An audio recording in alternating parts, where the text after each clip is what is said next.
এই তো বিষয়। এতে আমাদের দিলে আঘাত হয়েছে, আমার ভাই নবীকে ভালোবাসে তার উপরে আঘাত দিয়েছে, তাই আমরা আন্দোলন করছি, তাই আমরা আন্দোলনে নেমেছি। আমার নবী তো তিনি আবু জেহেল ওখাজের মেলাতে প্রতিটা রাস্তার মোড়ে মোড়ে মোড়ে মোড়ে দাঁড়িয়ে দাঁড়িয়ে যারা এসেছিল তাদেরকেই বলেছিল মুহাম্মদ রাসূলের কাছে যেও না। আমার নবীর মিথ্যা প্রচার করেছিল, আমার নবীর উপরে মিথ্যা মিথ্যা ইলজাম দিয়েছিল, কিন্তু হাকিকাতের রেজাল্ট কি?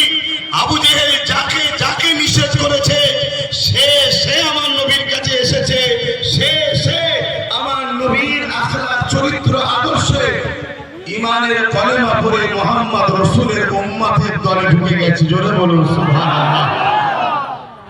আজকে আমরাও দেখছি ওদিকে বুশ থেকে শুরু করে, ওদিকে ফ্রান্সের প্রেসিডেন্ট থেকে শুরু করে, আর আজকে আমার ভারতবর্ষে কিছু মানবপ্রেমী পশু আমার নবীর বিষয়ে মিথ্যা প্রচার করছে।